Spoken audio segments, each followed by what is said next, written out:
on her way, so we're going to kind of get the dialogue rolling. My name is Whitney Harrelson, and I'm very pleased to invite you here to Making Sense for one of our conversations to build and strengthen the youth economic opportunities field.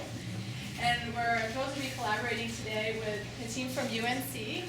And I just want to quickly introduce them, and they'll introduce themselves a little bit more. So Rain, Matt, and David. And we're waiting on Gina Chawa, so she'll join us shortly. And I'll just like to turn it over to you all, and hopefully you've all signed in here. If you haven't, please do so before you leave, and also we'd really appreciate your completing an evaluation form before you leave. And there's coffee, tea, water, sodas, etc. And there's the restroom behind the kitchen there if you need it.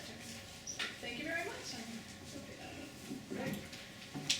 Well, I want to say, first of all, thank you to Whitney, to Tim, and the rest of the MCI team for hosting us here. Thank you all for coming out to learn about and to engage in dialogue about research on a Friday afternoon.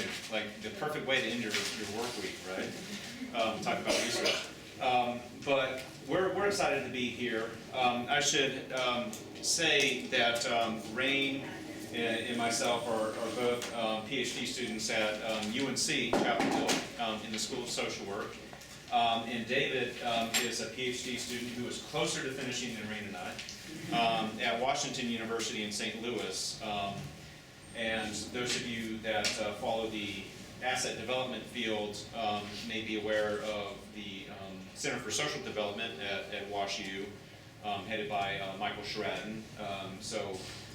David is studying there now. Rain studied there for his master's degree, and Gina Choa, who will be here shortly, received her PhD there. So we're kind of part of this extended family, if you will, of folks with the Center for Social Development. We will actually be referring to a couple of the projects that Center for Social Development has implemented or is implementing related to youth economic empowerment. We'll be talking about our Youth Save experiment in Ghana, which is a financial inclusion experiment. And we'll also be talking about Assets Africa, which was a match savings account quasi-experiment. And I'll tell you what the quasi means in a moment, in rural Uganda. So I wanted to just start with a couple of qualifiers here. Here we go. And I wanted to say a little bit about where I'm coming from on this topic and kind of why I was motivated to have this dialogue with you today. We're going to present a set of slides, not too long. As I tell my students at UNC, I'm not going to PowerPoint you too much today. And we really want to save plenty of time for open dialogue. But as a starter, I was motivated to address this topic as a former practitioner who was often on the hook with funders for proving how my organization was going to end poverty by next November in our community. Make people who are homeless unhomeless by July, and so on. And so there's this kind of context of high expectations of nonprofits, both here in the U.S. And NGOs abroad. And against that set of high expectations, I think is some consternation about what is seen as two not too appealing alternatives of either very expensive, very sophisticated randomized controlled trials to prove without a doubt that your intervention worked, or we can offer a case study, we can offer non-experimental or anecdotal evidence that suggests that we're making progress, yet that may not necessarily satisfy a funder. But I also want to say that it's important, another perspective I come from is the idea that evaluation is really something that I think is best owned by the organizations that are implementing these projects. So less as something that's done to organizations, than something that is part of the organization's ongoing process of learning, and learning about the problems that we're addressing, and then the solutions, and what seems to be working or what is not. So we want to stimulate dialogue around, how do we increase rigor from perhaps the non-experimental perspective toward making stronger causal claims and inferences, but perhaps when a randomized controlled trial is not feasible. The last thing I'll say before we get into the meat of the discussion is that everything that I'm going to say henceforth is based on a very, very critical assumption, and that is that we have sufficient understanding of the problem, whatever that problem is that we're addressing. Risk for HIV, lack of assets, lack of financial capability, whatever that problem is, that we have sufficient understanding of that problem to inform the development of one or more ideas that we can test for addressing that problem. And what I mean by that is that thinking about research design issues and measurement issues and analytical issues is really only relevant when you're pretty darn sure that you're at a point at which you're ready to actually test an intervention. And you have to get to that point, we feel, you really have to understand the problem itself sufficiently. In other words, there's a lot of wheel spinning we can do and money we could waste if we're prematurely testing interventions, I guess is the key takeaway. Now I also want to say that in achieving these learning objectives today, that I'm going to do most of the initial talking and dialogue with you, and then I'm going to lean on my colleagues, Rain and David, to offer some additional comment. That was kind of my deal with them. They said, okay, this is great, David's working on his dissertation, Rain and I are taking classes and we're presenting at this conference where we're at here in DC. And so they said, Matt, if you arrange this, and I said, yeah, I know, I'll take the lead. And so I promised them not too much to do, but they offer some important perspectives, particularly about our two projects, USAVE and Assets Africa. So we're going to talk about design issues, and how many people, just a quick poll, how many people have heard that term quasi-experiment or quasi-experimental design before? Okay, excellent. Okay, so that's good. So we'll dive into what those design issues are. We also want to talk about this issue of fidelity and the importance of process-informative evaluation. Both fidelity and dosage are really, really key issues to get your hands around in an effort to help explain the outcomes of different projects. And then lastly, and this is kind of the time permitting, if we can get to this content, we will, but not sacrificing too much dialogue time. And the last, our lower priority objective is to address some specific measurement issues. Okay, so those of you that have had M&E courses, this sort of diagram will look familiar. We want to compare and contrast three different basic types of designs, experimental, quasi-experimental, and none. And as you can see, the key issue that distinguishes an experimental from a quasi-experimental design is whether or not there's random assignment. So if you have a group of 100 youth, do you randomly assign those youth into a treatment condition and then a control condition? Now the quasi-experiment is similar to a true experiment in that you will very commonly use a comparison group. The author here uses the term control group, but I like to use comparison group as a reminder that it's not a true control group because of the lack of randomization.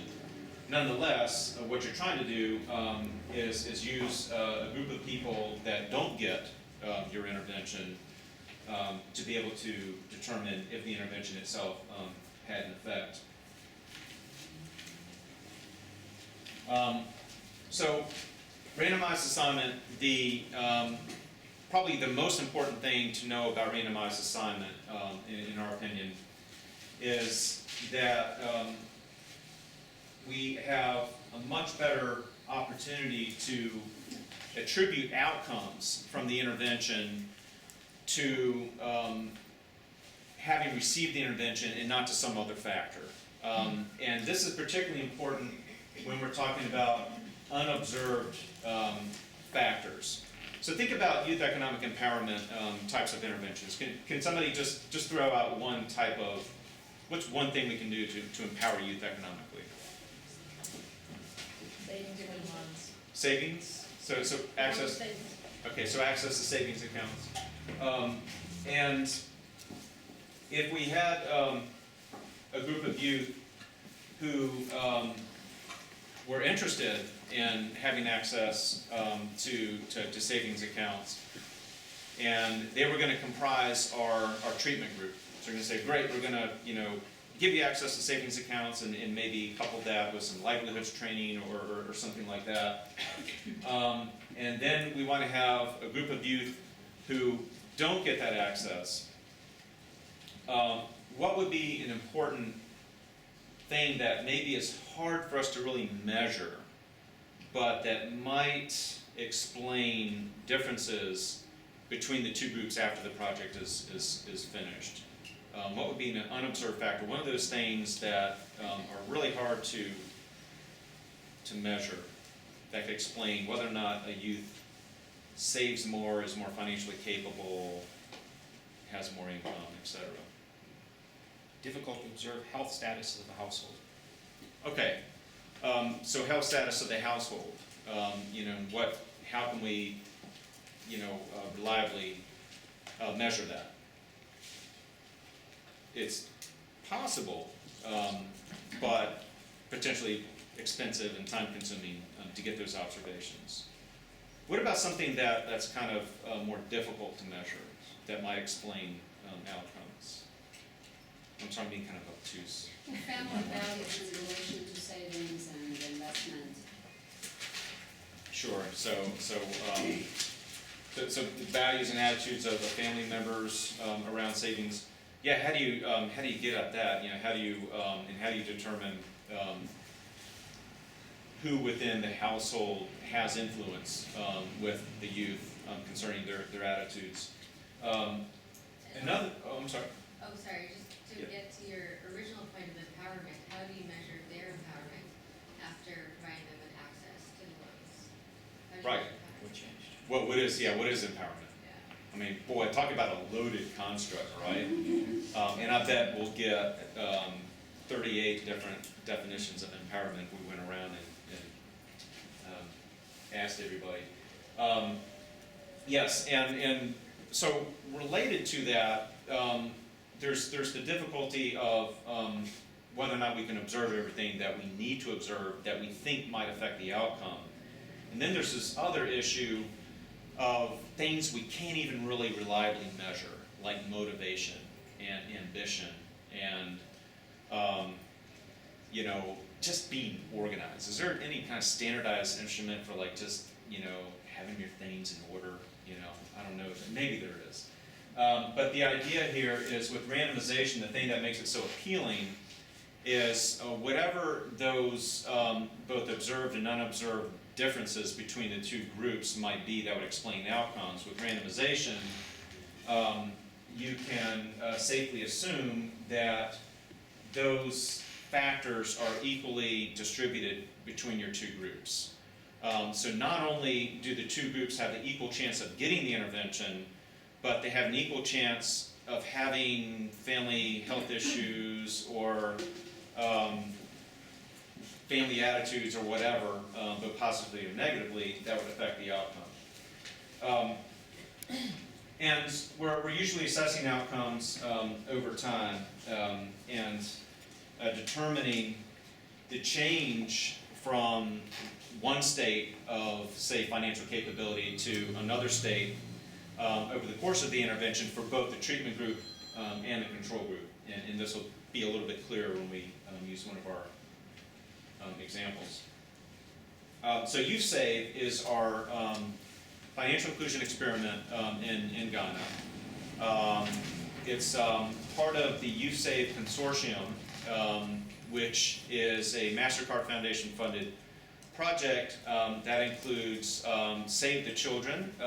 Courtney James with Save the Children is here today as the coordinating entity for YouSave, so they're coordinating the overall effort. New America Foundation, Kyle is here with New America, CGAP, and of course the Center for Social Development. And UNC just incidentally is subcontracting with CSD. With our experiment, we did a two-stage randomization. So first of all, we randomly assign whole schools. So whole schools are either treatment schools or they're control schools. Why do you think that's important to do? Why do you think it's important to randomly assign an entire school rather than just randomly assign individual students?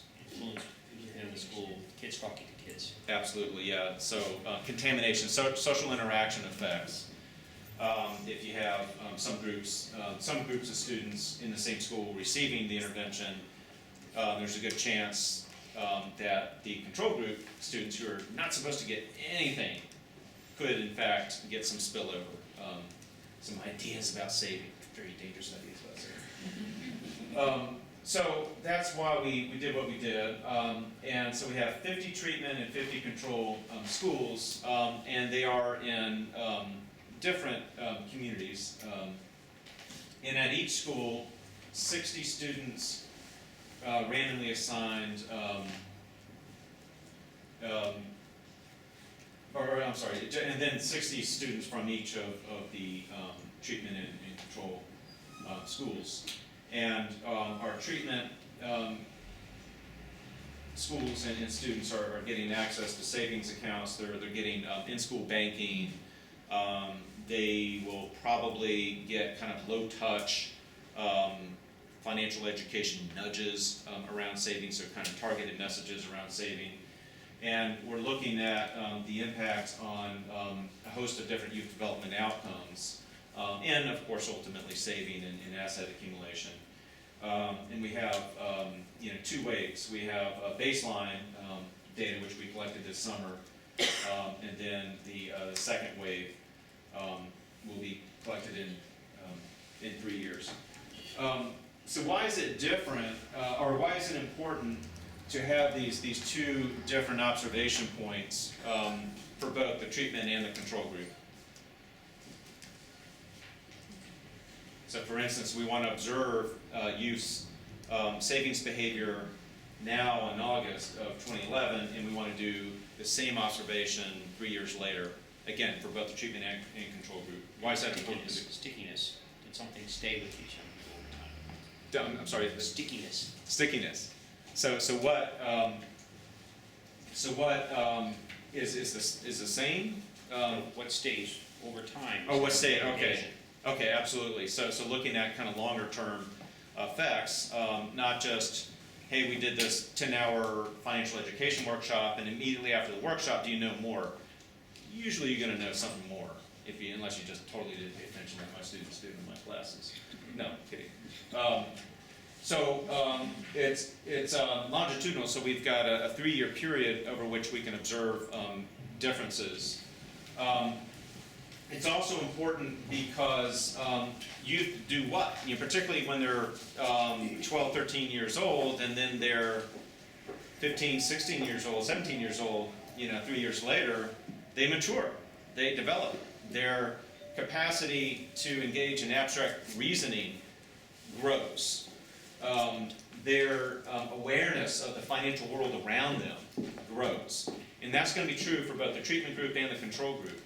And so you're gonna have what you would expect to be, even for the control group, perhaps some increase in financial capabilities, simply for no other reason than getting older and wiser as a kid. And the reason why that's important is because what we're ultimately looking at on the back end here is the degree of difference in change between the two groups. And what we would expect is that degree of change from baseline to follow-up will be greater for the treatment group. All right. So how is it different with a quasi-experiment? The difference is pretty simple in that you don't have a true control group. You obviously don't have random assignment, but you have a comparison group that you select based on its similarity as closely as possible to the treatment group.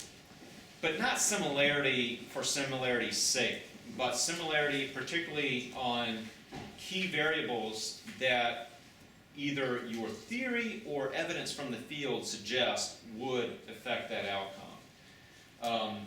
And so the kind of the usual suspects are things like some kind of measure of household material security or insecurity, parents' education and occupation, things like that we think could potentially have some impact on the outcome. So we're trying to create a comparison group that is as similar to the treatment group as possible on important factors related to outcomes.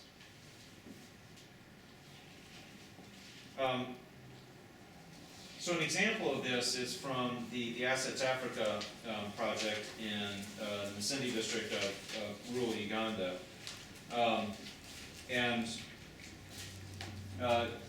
Gina Choa will, during some dialogue, explain a little bit more about why randomization was infeasible.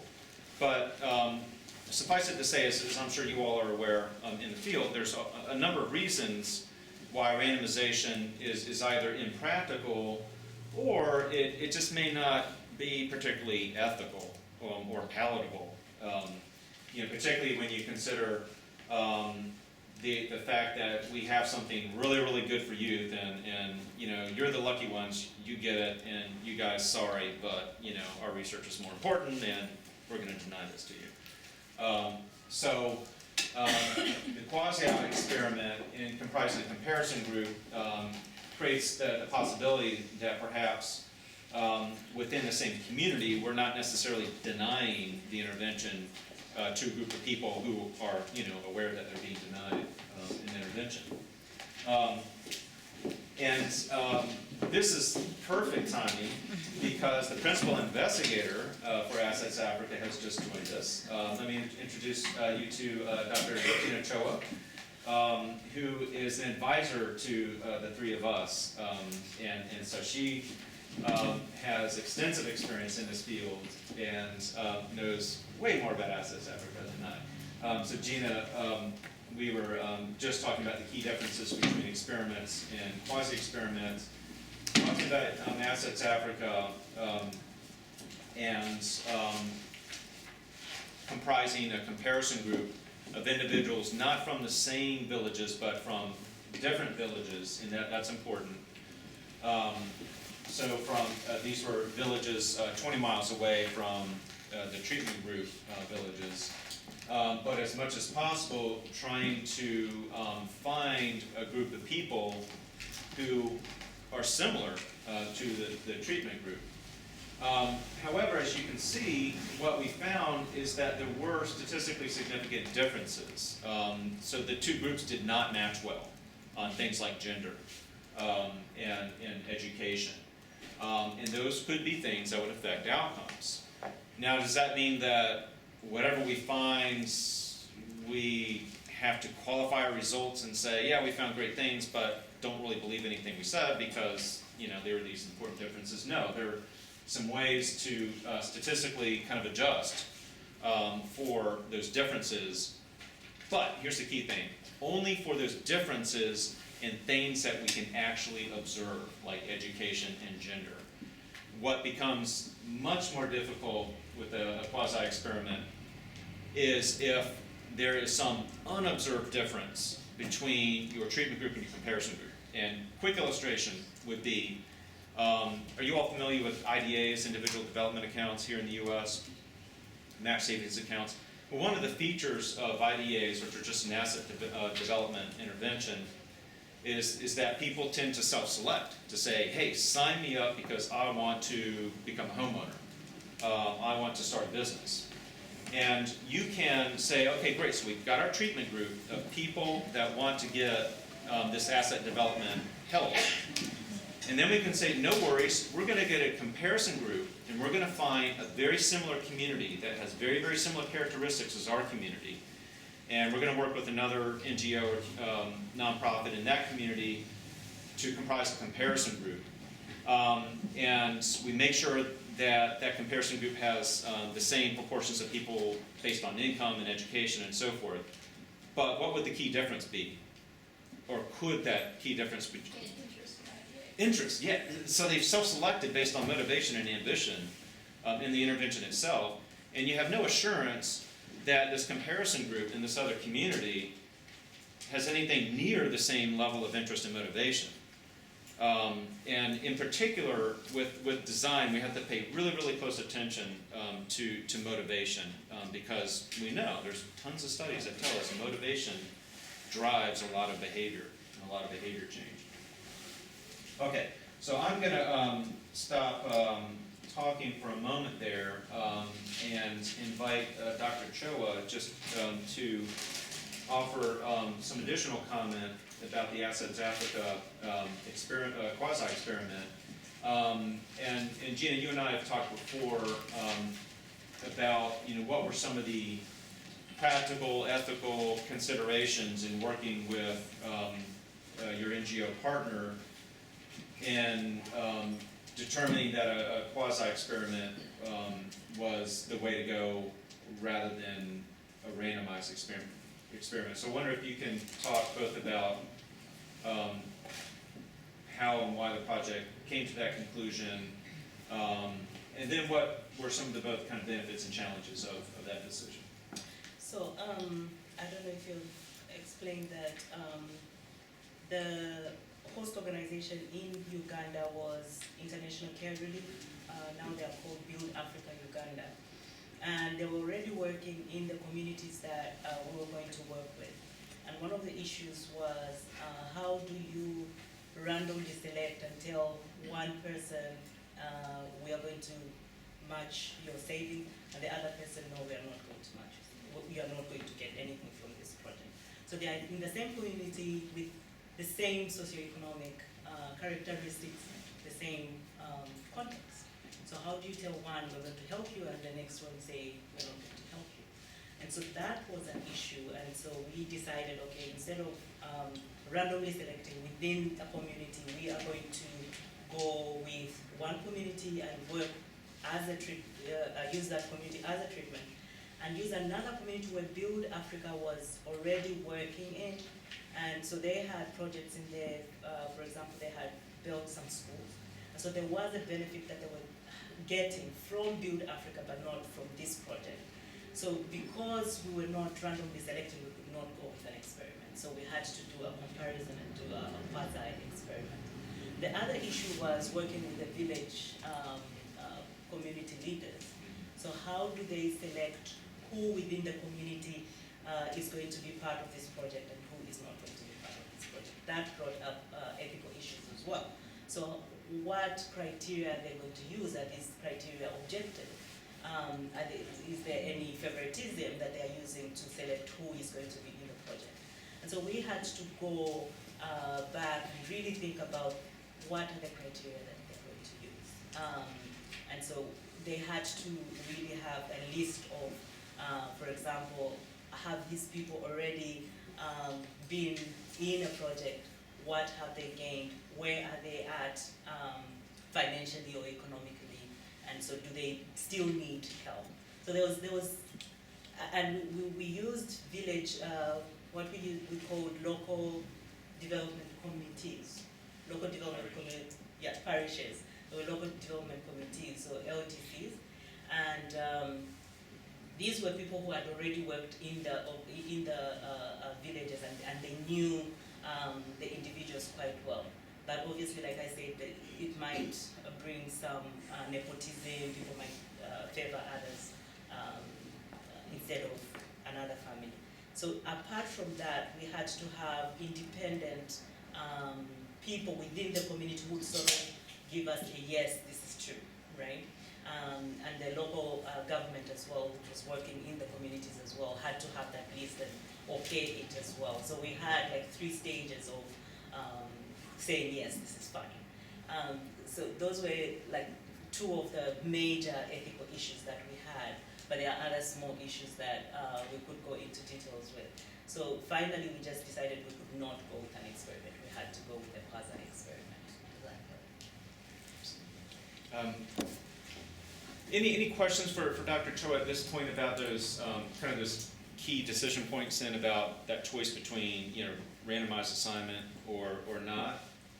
So not related to that specific Okay. issue, but the issue of how well did the individuals in either community understand the fact that they were part of an experiment?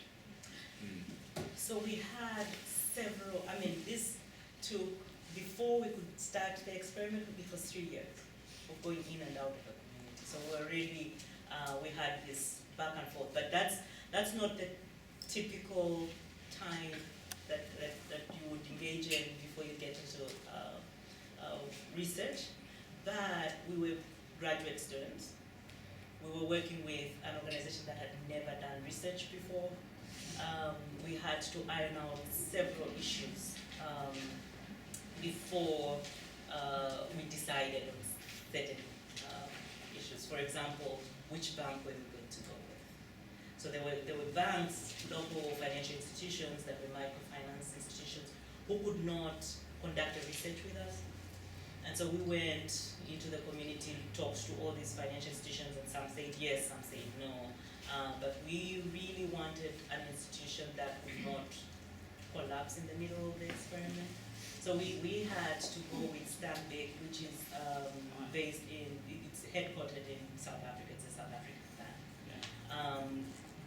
So that has its own issues as well, because we couldn't make decisions very quickly. With Stanbic, we had to go through South Africa. So it's a whole host of issues, but it was 3 years before we could. But did people, the 203 and the 190 and all their friends and neighbors, know that they were part of an experiment? Sorry. Yes, because we, apart from the local development committees explaining the experiment, ICR, Build Africa, went in and explained that it was an experiment. We went in as well. I was in Uganda maybe 3 or 4 times a year, explaining what this was all about. So they actually knew that they were part of an experiment, both the comparison and the... Did you share your hypothesis? Not with the treatment, though. Okay.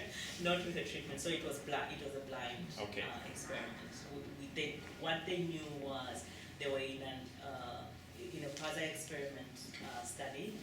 They were going to get a match saving. They were going to get training, and then we were going to do the research. So the consent process, we went through all that, but we did not tell them that because you have this, we think that this will happen. We didn't do that. How did you actually prepare the people that collected the information? How much training and preparation and handholding went into that? So initially we went with Makerere University, and so we were hoping through Makerere directly we would get students and train them ourselves. It didn't work out well, so we had to have a research partner, a local research partner in Uganda. They a sort of a policy task, which was not the ideal according to us. We would have rather gone with a research university, but because of the logistics, we had to go with this person who was already doing work in that area. So then, through this person, we went with undergrads who were graduating from Makerere University. I went and trained the research assistants, so the interviewers were trained. We had 12. So we had a week-long training. We had to go through the questionnaire. Now this is the first stage, the pre-testing, right? We had to go through the questionnaire, check if they understood the questions, how they were asked, so role play, how they were asking the questions, were they actually articulating what we wanted the participants to know. Then we went back and changed because obviously being in America for 11 years, you don't really know the correct words to ask. I'm African, I'm sorry, but being away from home for such a long time, you lose touch with what the local language is. So you ask questions in a certain way, and they are not communicating what you think they are communicating. So they had to give us feedback and say, we think you should remove that word. You should put this word because the way that you are explaining it is not what they will get. So there was that back and forth, and then we changed the questionnaire, did the role playing again, went and pre-tested it with a different community, got that feedback, went back, changed, and then that's when they went in. So the first 12, we kept at least 10 for the second wave, which was good because normally you lose everybody and then you have to start all over again. But yeah, we kept 10 of the first 12 and just replaced 2. Then of the 12 interviewers? Yes. Okay. Yes. And So we had 12. did you have any checks to make sure that they were actually doing the interviews and not just filling them out? And what were your checks and balances? So we had, within the 12, we had 3 supervisors. So each group went with a supervisor. And I would drive around. I was there. I would drive around, and my colleague too, who we had partnered with, would drive around and make sure that they were not just ticking on their own and checking stuff on their own. So we had a good monitoring and evaluation system where at the end of the day, we would sit down together and say, so what did you experience? What were the issues that you think we should attend to? How should we do it tomorrow? Logistics, things like that. So every day, at the end of the day, we would have a debrief and talk about the process. How long did it take to do? How long did it take to do an interview? How many could they do in one day? And were they just one-on-one, or were there 2 of them doing it together? So it was one-on-one, and it depended on who they were talking to. One of the criteria that we had for choosing the interviewers were that they could speak at least 3 or 4 languages of local languages, right? So this is a place where there are many internally displaced people. So they're from the north. So there are different languages within that community. So you would still find a situation where the participant could not communicate with the interviewer. So we had to get an interpreter. And so that took long. If there was an interpreter involved, it took sometimes 3 hours. But an interview which would take at the most an hour, 10 minutes, 20 minutes, it would take 3 hours because of the translation and the interpretation rather. So it depended on who was doing. And sometimes you would find somebody who wanted to explain, right? So you would ask a question and they would say, wait a minute. Actually, the LDC didn't do this, that, and the other properly. They're supposed to have done it this way. So the interviewer had to bring them back to the questionnaire. So you had these situations like that. So it depended on who was being interviewed. But I think the second wave was ran smoother because we had all this experience in wave 1. So we were able to say, look, you have to bring the participant back to the questionnaire. Don't let them go on a tangent. So we were more efficient the second wave. So we have, there's a couple more questions, and so let's take a couple more questions on these design issues. We'll move on to an important slide about analysis, and I'm going to ask my colleagues David and Rain to talk a little bit about that.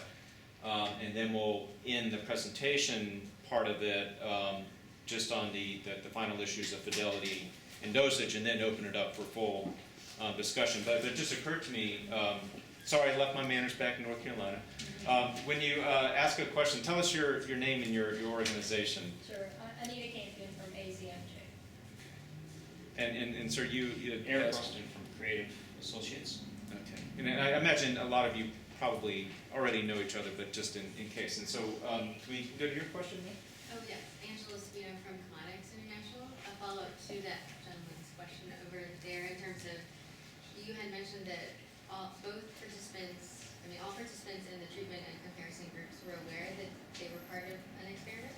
So for the participants in the comparison group receiving no intervention, what was their incentive to participate, and how did you explain that? So in this experiment, we're very naive. We decided we're not going to give anything to the comparison group, which with age and experience now, I don't do that anymore. But at that point, we were thinking, because they were already getting something from Build Africa, that was their incentive. So they didn't have any incentive apart from what the services they were receiving from Build Africa. But all they had to participate in was the assessment in wave 1 and wave 2. Exactly. It was a survey that they had to Exactly. participate in. So there's no effort for them other than sitting for a Exactly. hour-long survey.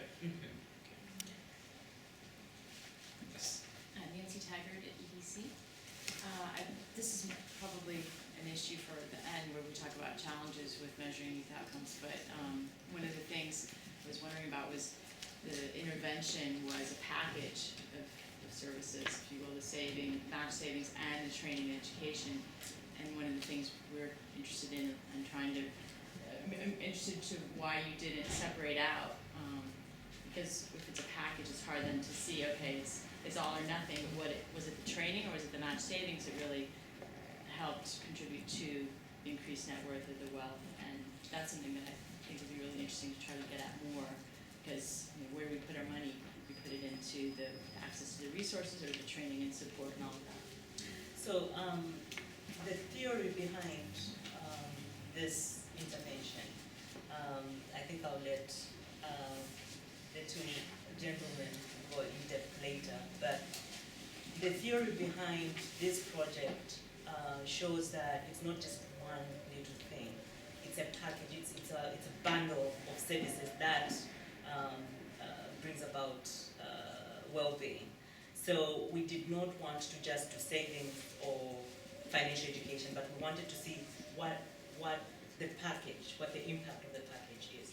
So analytically, like when you are doing data analysis, you can control for example, financial education and see what just the matching, what the impact of the matching is. So you can, at the end of the study, look at what has the most impact, and they will give the examples. For example, there's a paper that we've written, Sheridan, I'm the first author, he's the second, Sheridan is the third author, where we look at just financial assets, productive assets, and net worth, the differences, and we see which one has, which particular item had the most impact. So you can do it in the data analysis. So with the quasi-experimental design, when you're looking at the difference in those outcomes, like financial and productive assets, one of the critical steps that you have to take analytically, because what we've talked about thus far have been important design considerations, and then some of the things that can really challenge you in the field. But I'd like to ask my colleagues Rain and David to talk a little bit about the analytical side of this. So the idea that to create a statistical